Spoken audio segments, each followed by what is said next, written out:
Shot clock now at 6. Grant Williams on DeRozan. Caruso takes an open three. Can't get it to fall. Did you see that? Let's try it again. That's the key. Okay, I'll let Celtics analyst Brian Scalabrine call it out. That was the Kornet contest. So I've seen a lot of strange things in my time. And heck, I coached my big center in high school to do this kind of contest. But against professional shooters? I even asked Luke Kornet about it one-on-one. I have a way to try to lower the percentages when I'm in kind of suboptimal positions. But before we get into this whole thing, let me explain how normal defense works.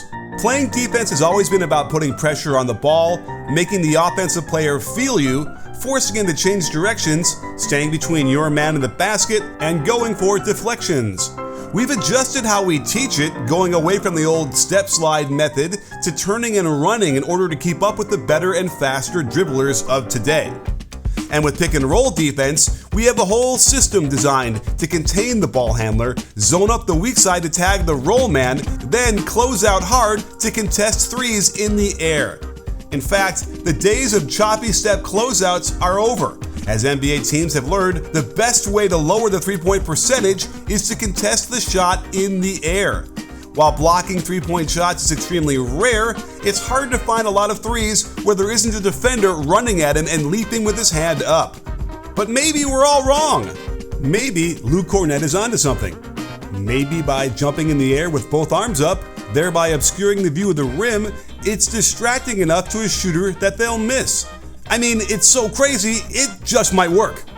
Steph No, the Sporting News, wrote an article about it and tallied up the results, and I added on to it since then. And what we've seen is that this has been working, to the tune of 6 for 24. And remember, these are all wide open three-point attempts. Of course, there's a combination of very small sample size and bad shooters attempting these shots. Let's find out how this whole thing got started. It actually started noticing an opponent one time playing against them, and just kind of like effective contest had on me, although he was actually kind of closing out to me.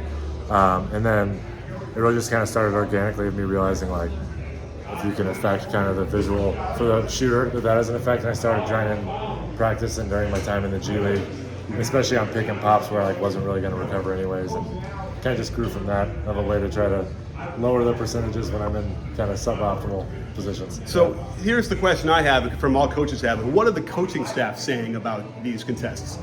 Yeah, I mean, our staff has been like approving of it, and I think it's just like using it when it's appropriate. I think especially for what our staff wants me to do, it kind of fits in perfectly of protecting the rim but still being able to make an effect on a shooter. Having an effect on three-point shooters is definitely the name of the game in the NBA. And it's perfection if you can hang in the lane to protect the rim as well. It's the same kind of protection you need for your face. And Geology is here with an incredible award-winning skincare regimen that has literally changed my skin. Skincare that is so important to me now that I've gotten no less than 3 unsolicited compliments recently telling me I look much younger than my age. Geology asks you a few questions, then their team of dermatologists designed a regimen just for you. Click the link below and you can take the 30-second diagnostic quiz, and best of all, get 70% off your first purchase. They've also got a co-wash for your hair that will cleanse and nourish your scalp, body washes that smell great and do the same thing for your body as they do for your face, and they've got you covered with deodorant that's aluminum-free and comes in 3 different all-natural scents. Act now, this offer won't last. Use my code BBALL and they'll throw in an additional skin, hair, or body product of your choice when you add it to your trial, delivered right to your door. I'm telling you, you will see a difference, just like Kornet has with his defense. However, there are some potential issues I need to point out. If you watch what Kornet does closely on these contests, you'll realize he doesn't end up in the lane after the shot goes up, so he's not in position to rebound the basketball, which you'd think would be a major benefit of being so close to the basket when putting his hands up like this. This doesn't explain completely why he's ranked so low in defensive rebounding percentage amongst centers, but it definitely isn't helping. And the Celtics have done a good job of team crashing for the boards, so they're not getting killed by their opponents in this situation. And being able to not worry about his man behind the arc allows him to clog the lane in support of his teammates, dissuading a potential drive out of this pick and roll before inviting the three-point shot with both hands up. and watch how he can afford to help off his man, who's not a threat from the outside, then double up on the defensive pressure of the closeout by contesting from the restricted area. But here's where the rebounding thing can become an issue, as his man keeps the ball alive so they can recover. But if this type of contest can continue forcing misses from beyond the arc, there is no question he should be doing this a lot more often. The Celtics can put Kornet on a non-center, so he's not involved in the pick and roll, and he can then be a huge body to tag the roll man, all the while knowing he can contest the shot if his man gets the skip pass on the corner lift. You're actually not part of the pick and roll defense, but I'm fascinated by this because pick and roll is obviously the hardest thing to guard, or certainly the thing you're going to guard the most. So can you tell us how this works and what you're trying to get accomplished on this clip? Yeah, this one I'm like out of the ball screen, and I'm really there to just be like backup rim help essentially, and guarding a shooter who like we're kind of like planned to like not really be running off as much kind of thing. So I'm really just taking away the rim attempts, and taking away that is kind of like the most important thing. Because then it gets kicked out to them, and it's kind of like instead of me sort of half running out and getting a late contest, which I don't really feel like does much.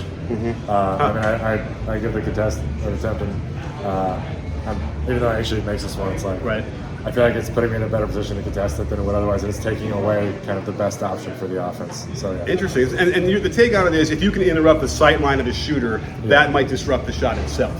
Yeah, absolutely. And especially kind of based on where you're at, like if you really get up early enough and stuff, it can be pretty unsettling. Hey sports fans, Coach Nick here, and I want to ask a little favor. I'm getting a little bit close to 1 million subscribers. I'd love to get there a little bit quicker, so hit that subscribe button if you like this. Give me a thumbs up, give me a comment, and stay tuned for lots more coming up all season long. Right after I interviewed Kornet about this revolutionary way to contest threes and told him how effective I thought it was, he did it no less than 3 times against the Lakers, continually taking the team out of what they wanted to do offensively, eliminating potential drives to the hoop, and inviting the shooters they wanted to brick them up over and over again. While using drop coverage is the default setting for every team in the NBA, you run the real risk of giving up open threes to the screener on the pop.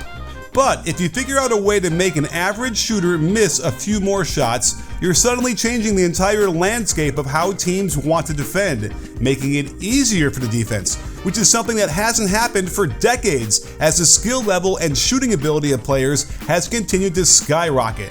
And when you get 2 well-coached teams together for a playoff game, where a few possessions can decide the series, having something unorthodox to give you an advantage is priceless. It really is just all about just bringing it brings it down 1%, but it's worth it. Love it, absolutely, and I'm all for anything you can get the defense to be more effective. I can't thank you enough for coming on the show. And don't forget, sports fans, at B-Ball Breakdown, we're not a channel, we're a conversation. You in? Are you in, Luke? Oh, so in.